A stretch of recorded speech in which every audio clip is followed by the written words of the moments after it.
Alright guys, how's it going? Welcome to my new Fortnite video that I am making about ranking all of the Fortnite weapon categories in Fortnite Battle Royale.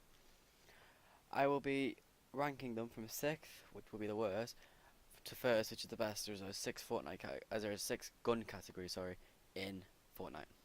There is pistols, snipers, assault rifles, shotguns, SMGs and explosives. Let's get into it. Right, so coming in at number 6 we have the SMGs, or the submachine guns. Now, some people put this a bit higher up in the list, but personally I think SMGs are absolutely awful, maybe apart from the purple tactical, because the purple tactical can be quite good, especially with damage.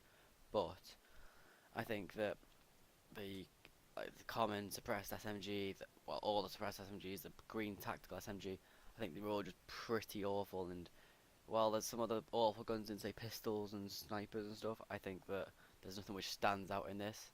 And while you might have your favourite tactic, which might make it so you like the SMGs, I think that overall this is pretty woeful. And that's why it is coming in at number 6. Right, so coming in the second worst gun category in Fortnite Battle Royale, we have the pistols. Now, you might say that the pistols are pretty awful, a lot worse than the SMGs, but I think that the Deagle is what saves this. I think that the Deagle's overall damage and just the general Deagle itself makes the pistol category a lot higher than it would be without it. I think that obviously the normal pistol and the Magnum, sorry, are pretty bad, but I think the Deagle definitely saves this. I also think the suppressed pistol would put this pretty low down on my ranking because quite honestly the suppressed pistol's awful. Coming in at number 4 we have the sniper rifles. Now again, sniper rifles can be one of the most useful things in the game, you know. You've got obviously the bolt actions, blue, purple, gold. You've got the hunting rifle, green and blue, which I think is an unbelievable gun. Hit some amazing shots with that. But I think what lets this down and stops it from getting into the top 3 is the semi-automatic sniper. The semi-automatic sniper, the sniper rifle, does less than a headshot with an assault rifle, which I think is awful. And the purple semi-auto takes maybe 3 or 4 shots to kill someone with full shield, which honestly it just isn't good enough for a sniper rifle. I think it should be a lot better. Alright, coming in at number 3 is the explosives category, which consists of grenades, the grenade launcher, and the rocket launcher, or the RPG.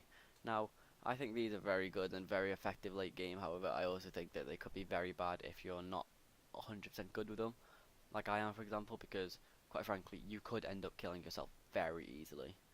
I think that if you get an RPG early game, it's very effective because you can just run in, especially maybe on squads, because you can just run in, shoot it in there, maybe take a lot of damage off a lot of them. But in close quarter battles, if you're a bit panicky and you shoot that RPG too close to you, you might struggle a little bit.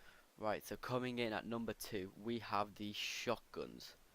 Now, the shotguns are obviously very, very, very good at close range, but the thing that lets these down compared to the first, which I'm guessing you can guess by now, is the range. The range on these is not very good, and I also am not a big fan of the inconsistency on these. I think that the inconsistency on the damage of the tactical shotgun is very, very poor. Like, you can go from hitting 150 damage on a headshot to 7 damage in the next shot, and I think that's just not good enough.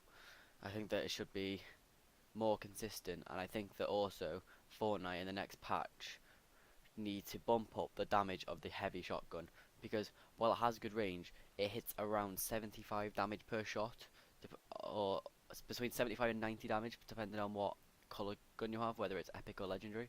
But for a shotgun that is not good enough, and the fire rate is too slow to be putting up with that kind of damage. I think that the heavy shotgun is just a glorified tactical, and the tactical isn't great. I think that if you're good at aiming though with the pump, close range, the green pump is a very unbelievable gun. I think that's very effective. And coming in at the number 1 spot, we have the assault rifles, which consists of the M16, the SCAR, the burst assault rifle, and the scoped AR. Now, if I was doing it individually, the scoped AR would be a lot lower, but I think that the SCAR, the M16, and the burst AR put this a lot higher up. I've hit some very good clips with the burst AR, and I honestly think the blue burst is better than any of the M16s. I also think that the SCAR is the best gun on the game for close range and long range, because Honestly, if you're composed and you can just, if you're in a shotgun battle, obviously, or like if your shotguns run out or something, and you don't have or if you know you need to use your scar, I think if you're composed, you can good headshots with it and you can shred people with it. I also think that the accuracy on the blue burst and the scars is very good. However, I would say stray away as far away as you can from the scoped AR because poor damage, poor accuracy considering the fact it's scoped, and it's just not that effective, especially late game. If you see someone using a scoped AR late game, then you should want to push him because if he's using that, then he either hasn't got very good loot or he's not very good at the video game, which either way, it's a good excuse to push him. Anyway guys, that is the end of the video. I hope you have enjoyed. If you want to see any more rankings of anything in Fortnite or any lists or any top 10s or anything of my personal opinion of anything in top 10 or in Fortnite Battle Royale, let me know down in the comments below. Feel free to like the video and subscribe to the channel, and I will see you